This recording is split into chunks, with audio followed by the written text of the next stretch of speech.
go. Okay. Go ahead. I just reverberating in my ear. What do I have there? Just a little one.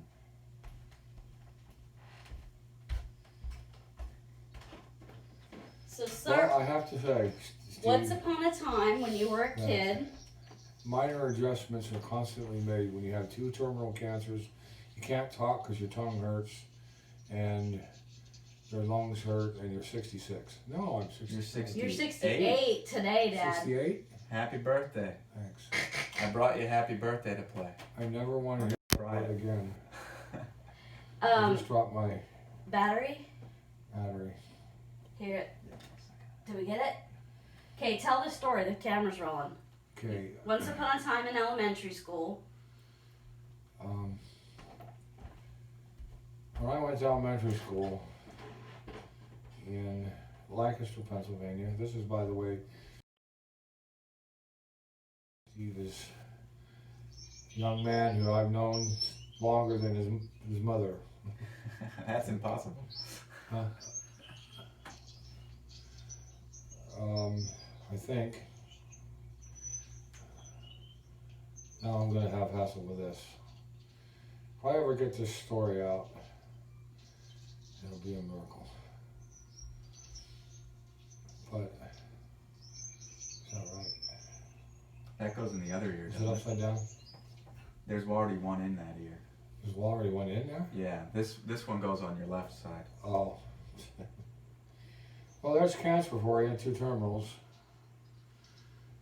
Do you want me to turn it down? No, I just leave it this way. That's what I intended to do.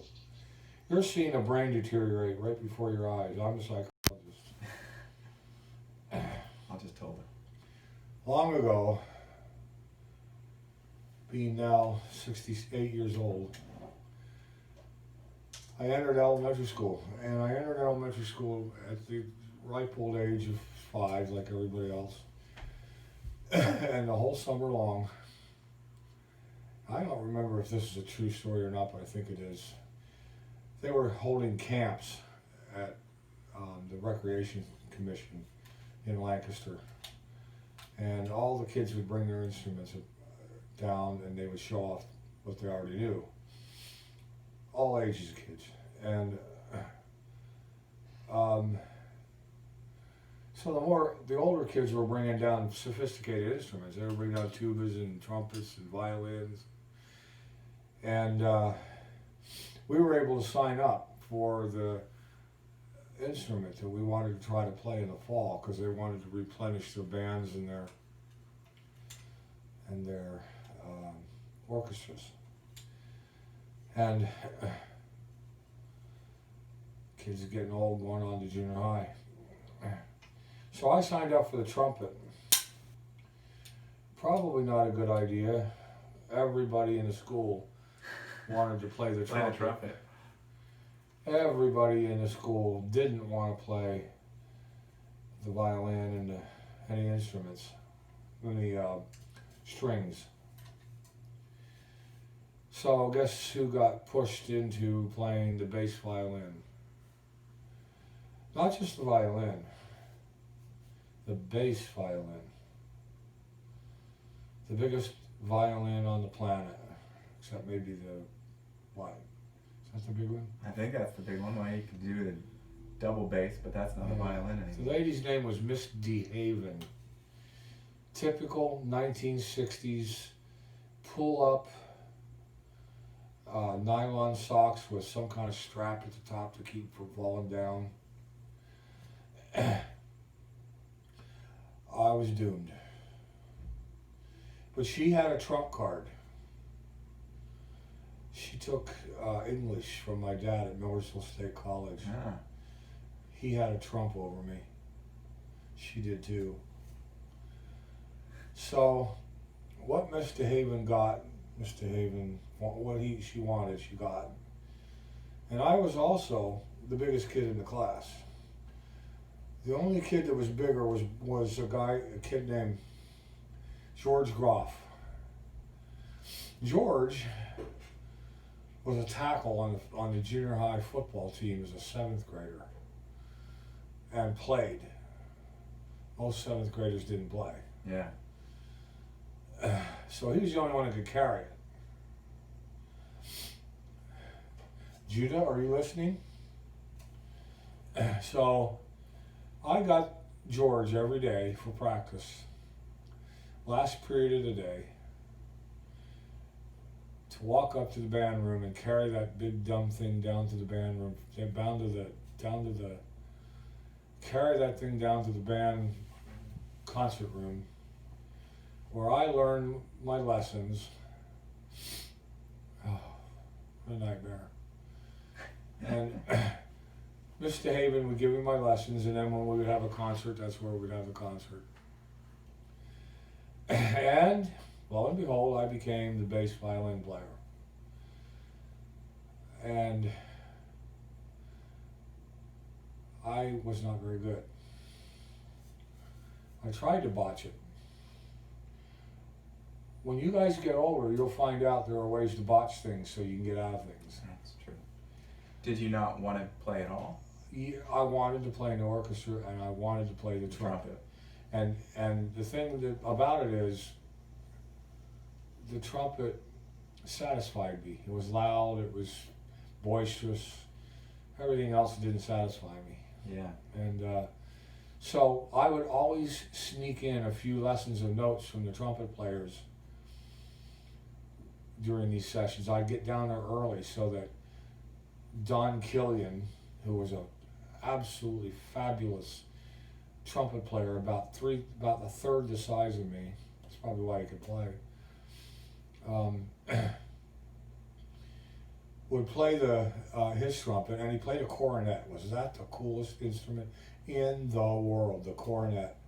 I should have. Because he was small. Well, there was only one in the band. My brother has a cornet. Yeah, ask questions because gotta clarify here. Yeah. So I did get to push on that a little bit, but not in concert. So I ended up learning how to do some fingering, this trumpet fingering chart. I do remember that. And we played together, not very well because he was good and I wasn't. And we'd sneak in 3 minutes of playing in the band room until Mr. Haven would catch us. Sometimes she'd laugh and sometimes she'd get mad. And she was typically a 70s woman, crotchety. And, you know, she'd get mad at me when I wasn't doing what I was supposed to do.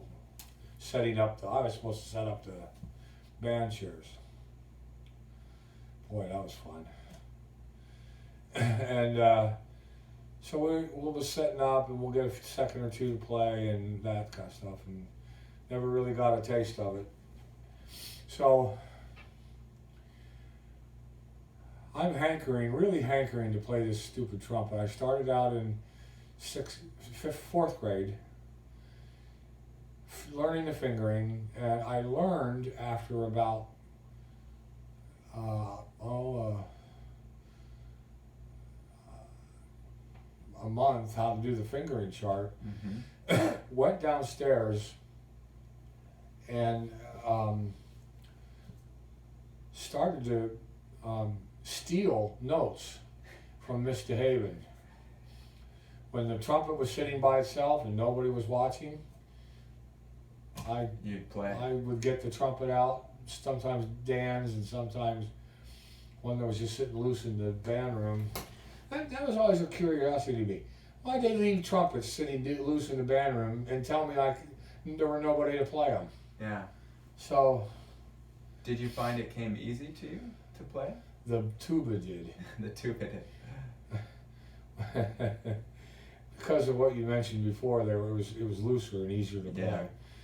So I started messing around on the tuba, and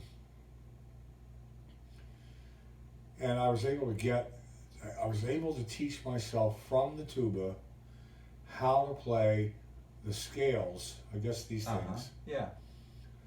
On the tuba, the little tuba, not the big thing, mm-hmm. the little one. And so lo and behold, one tuba player, small band, so we didn't need more than one. So I started to bounced out some notes on the tuba, and I got pretty good at it. To the point where I stole the tuba, literally stole the tuba, went home and practiced how to play the tuba, how to play the scales on the tuba. Yeah. Oh, Mark. No, that's not right. Oh, Marky. Mom called me Marky. Yeah. Oh, Marky, you're learning how to play the tuba. Oh, yeah, I am, Mom. Don't tell Mr. Haven, because she doesn't know I'm practicing extra.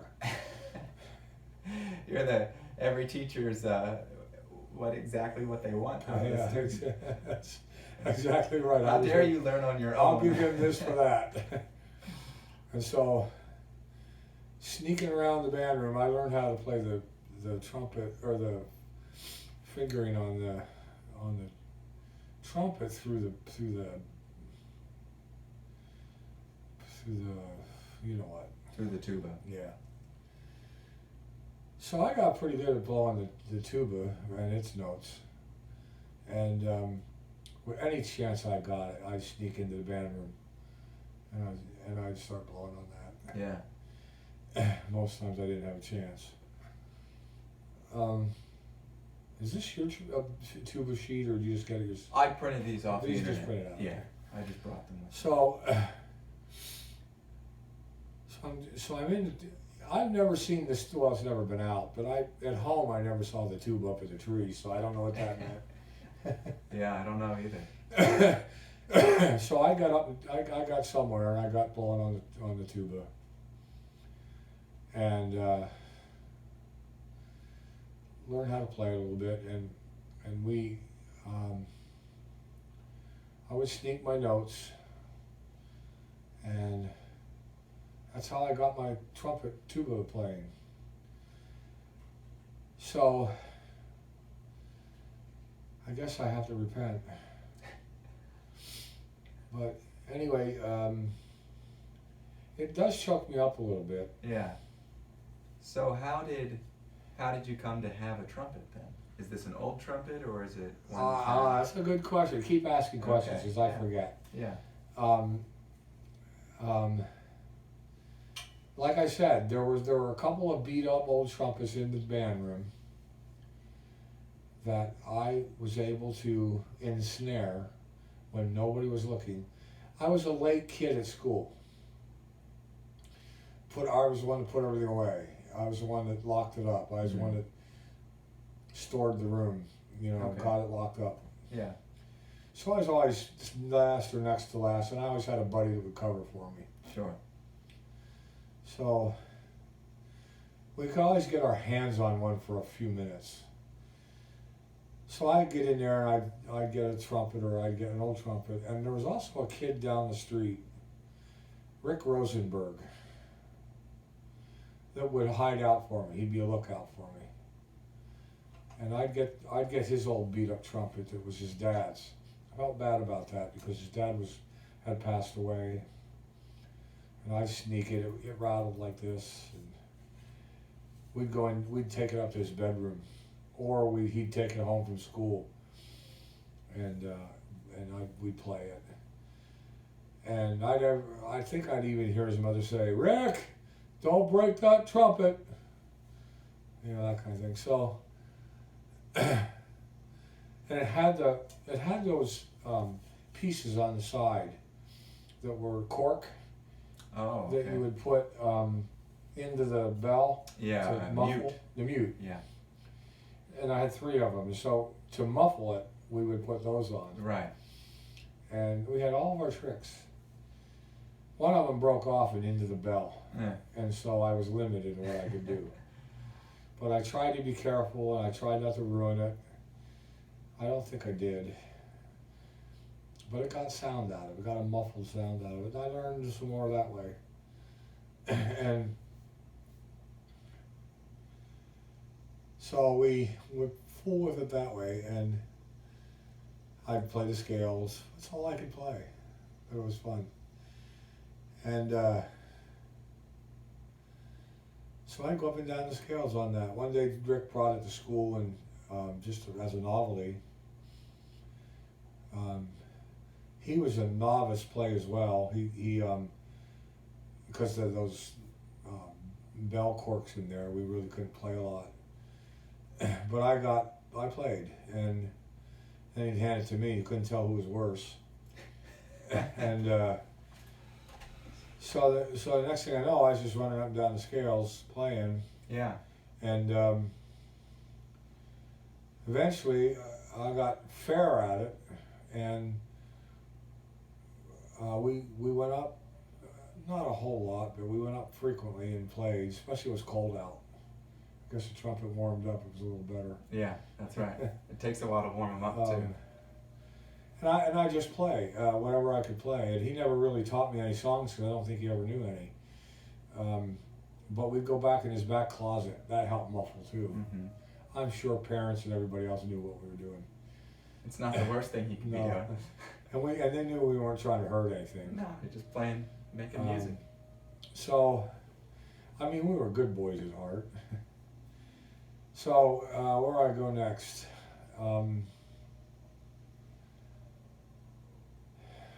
Getting out of breath. Kind of slow down.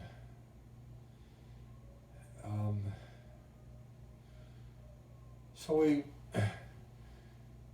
never really got past puttering around like that, but we played. And I had some good stories. So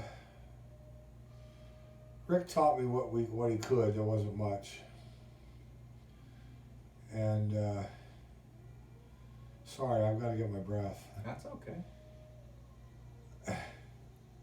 We Take a minute. It's fine. I learned all the pieces, how to clean them, because we had to cover for ourselves. Yeah. It was really strange. Finally got outside the inner sanctuary of the room when his mom wasn't there. Oh, I was having So what age was this then, at this time? 8th grade, 7th grade, Okay, 6th so it grade, started 5th in- grade, Right away, and then continued pretty much the whole way 5th through. grade. Started in 4th, 5th, 6th. Yeah. That trumpet always, when I walked by that bedroom, I always glanced. To see if it was in the window waiting. The old lady wasn't home, man. So, get a little dizzy.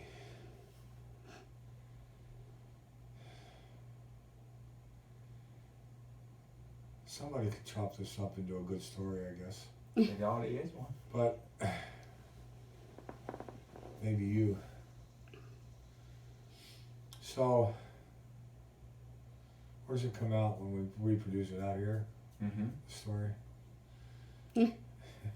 So the you went to play the trumpet in, At his house when his mom wasn't home. but you played, but then you went to study it. You wanted to take band.